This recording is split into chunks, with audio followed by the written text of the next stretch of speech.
Hi everyone, so চলো তোমাদের সাথে শেয়ার করে দিই কালী পুজো blog and what I it in a day. So আজ সকালে ব্রেকফাস্টে কিছু খাইনি, দুপুরে সোজা রেডি হয়ে চলে গেছিলাম তন্দুর গার্ডেনে for our lunch and this was my look for the day. So লাঞ্চে অর্ডার করে নিয়েছি mixed fried rice, chilli fish, garlic naan আর মাটন কষা।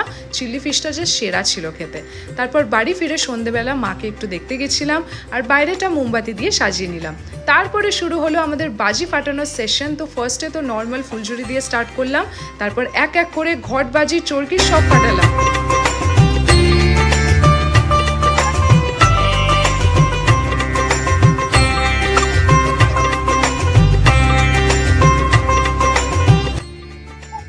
তো বাড়ি ফেরার সময় দিদি এনেছিল চিকেন রোল। সো ডিনারে সেটাই খেয়ে নিলাম। আমাদের সবারকার ভীষণ ভালো লেগেছে চিকেন রোলটা, সাথে ছিল কোল্ড ড্রিঙ্ক। সো কালী পুজোটা এভাবেই কাটলো। আই হোপ তোমাদের কালী পুজো ভীষণ ভালো কেটেছে।